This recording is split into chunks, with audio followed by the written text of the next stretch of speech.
I am a woman who came from the cotton fields of the South. From there, I was promoted to the wash tub. From there, I was promoted to the cook kitchen. And from there, I promoted myself into the business of manufacturing hair goods and preparations. I have built my own factory on my own ground. Those are the words of Madame C.J. Walker, July 1912. Alelia Bundles, her great-great-granddaughter and official biographer, who I did reach out to, by the way, for permission to share the following information, wrote this Madame Walker essay.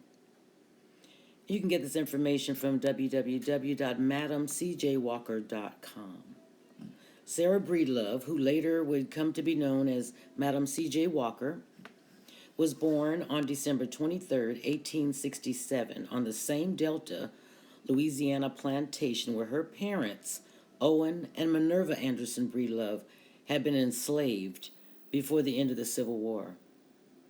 This child of sharecroppers transformed herself from an uneducated farm laborer and laundress into one of the 20th century's most successful, self-made women entrepreneurs. Orphaned at age 7, she often said, "I got my start by giving myself a start." She and her older sister, Lavinia, survived by working in the cotton fields of Delta and nearby Vicksburg, Mississippi. At 14, she married Moses McWilliams to escape abuse from her cruel brother-in-law, Jesse Powell. Her only daughter, Lilia, later known as Alelia Walker, was born on June 6, 1885. When her husband died 2 years later, she moved to St. Louis to join her 4 brothers who had established themselves as barbers. Working for as little as $1.50 a day, she managed to save enough money to educate her daughter in the city's public schools. Friendships with other black women who were members of St. Paul AME Church and the National Association of Colored Women exposed her to a new way of viewing the world. During the 1890s, Sarah began to suffer from a scalp ailment that caused her to lose most of her hair. She consulted her brothers for advice and also experimented with many homemade remedies and store-bought products, including those made by Annie Malone, another black woman entrepreneur. In 1905, Sarah moved to Denver as a sales agent for Malone, then married her third husband, Charles Joseph Walker, a St. Louis newspaper man. After changing her name to Madame C.J. Walker, she founded her own business and began selling Madame Walker's wonderful hair grower, a scalp conditioning and healing formula which she claimed had been revealed to her in a dream. Madame Walker, by the way, did not invent the straightening comb or chemical perms, though many people incorrectly believe that to be true.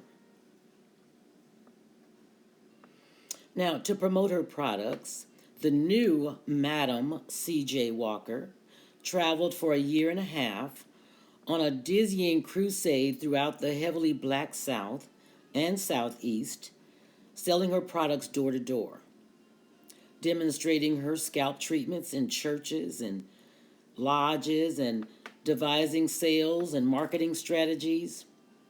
In 1908, she temporarily moved her base to Pittsburgh, where she opened Lilia College to train Walker hair culturists. By early 1910, she had settled in Indianapolis, then the nation's largest inland manufacturing center, where she built a factory, hair and manicure salon, and another training school. Less than a year after her arrival, Walker grabbed national headlines in the black press when she contributed $1,000 to the building fund of the colored YMCA in Indianapolis. In 1913, while Walker traveled to Central America and to the Caribbean, To expand her business, her daughter, Alelia, moved into a fabulous new Harlem townhouse and Walker Salon, designed by Black architect Vertner Tandy.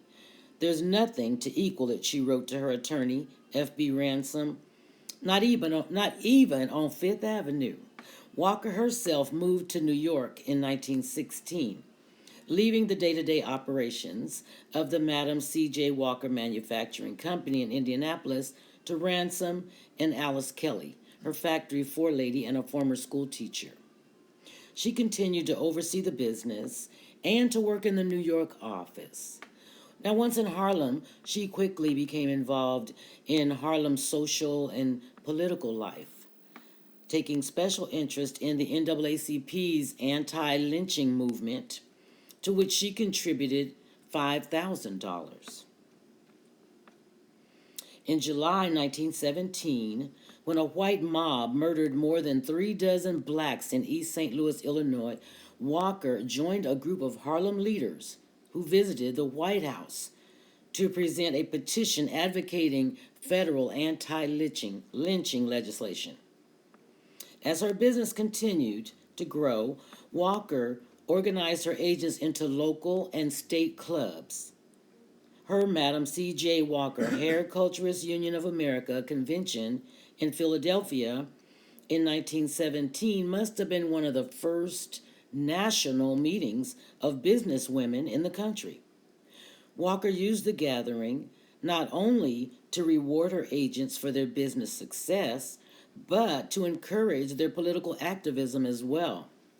This is the greatest country under the sun, she told them, but we must not let our love of country, our patriotic loyalty, cause us to abate one whit in our protest against wrong and injustice.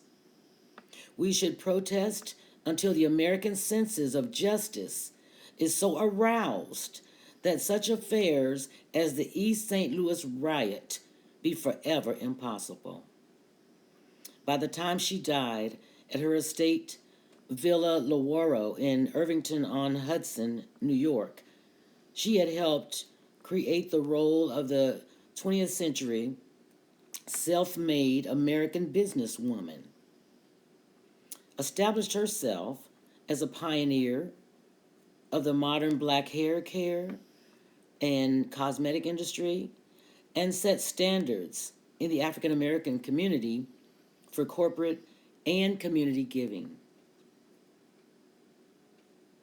Tenacity and perseverance, faith in herself and in God, quality products, and honest business dealings were the elements and strategies she prescribed for aspiring entrepreneurs who requested the secret of her rags to riches ascent.